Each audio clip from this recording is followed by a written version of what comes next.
خطبہ نمبر 34 آپ علیہ السلام کے خطبے کا ایک حصہ، جس میں خوارج کے قصے کے بعد لوگوں کو اہل شام سے جہاد کے لیے آمادہ کیا گیا ہے اور ان کے حالات پر افسوس کا اظہار کرتے ہوئے انہیں نصیحت کی گئی ہے۔ بسم اللہ الرحمن الرحیم۔ حیف ہے تمہارے حال پر، میں تمہیں ملامت کرتے کرتے تھک گیا۔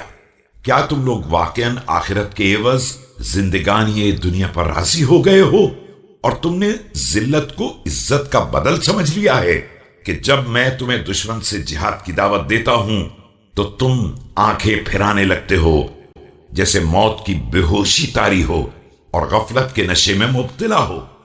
تم پر جیسے میری گفتگو کے دروازے بند ہو گئے ہیں کہ تم گمراہ ہوتے جا رہے ہو اور تمہارے دلوں پر دیوانگی کا اثر ہو گیا ہے کہ تمہاری سمجھ میں ہی کچھ نہیں آ رہا ہے۔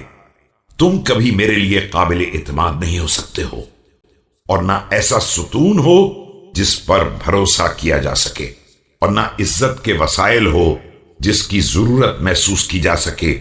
تم تو ان اونٹوں جیسے ہو جن کے چرواہے گم ہو جائیں کہ جب ایک طرف سے جمع کیے جاتے ہیں تو دوسری طرف سے بھڑک جاتے ہیں۔ خدا کی قسم تم بدترین افراد ہو جن کے ذریعے آتش جنگ کو بھڑکایا جا سکے۔ تمہارے ساتھ مکر کیا جاتا ہے اور تم کوئی تدبیر بھی نہیں کرتے ہو۔ تمہارے علاقے کم ہوتے جا رہے ہیں اور تمہیں غصہ بھی نہیں آتا ہے۔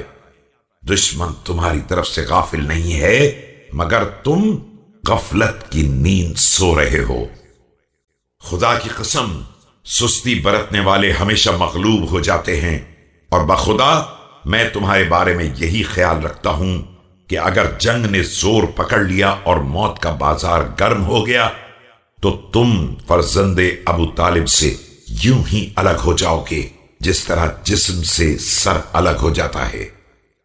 خدا کی قسم اگر کوئی شخص اپنے دشمن کو اتنا قابو دے دیتا ہے کہ وہ اس کا گوشت اتار لے اور ہڈی توڑ ڈالے اور کھال کے ٹکڑے ٹکڑے کر دے تو ایسا شخص عاجزی کی آخری سرحد پر ہے، اور اس کا وہ دل انتہائی کمزور ہے جو اس کے پہلوؤں کے درمیان ہے۔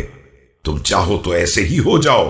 باقی رہی میری بات تو قسم ہے خدا کی کہ اس نوبت کے آنے سے پہلے وہ تلوار چلاؤں گا کہ کھوپڑیاں ٹکڑے ٹکڑے ہو کر اڑتی دکھائی دیں گی اور ہاتھ پیر کٹ کر گرتے نظر آئیں گے۔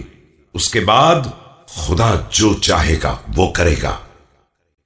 ایھا الناس، یقیناً ایک حق میرا تمہارے ذمے ہے اور ایک حق تمہارا میرے ذمے ہے۔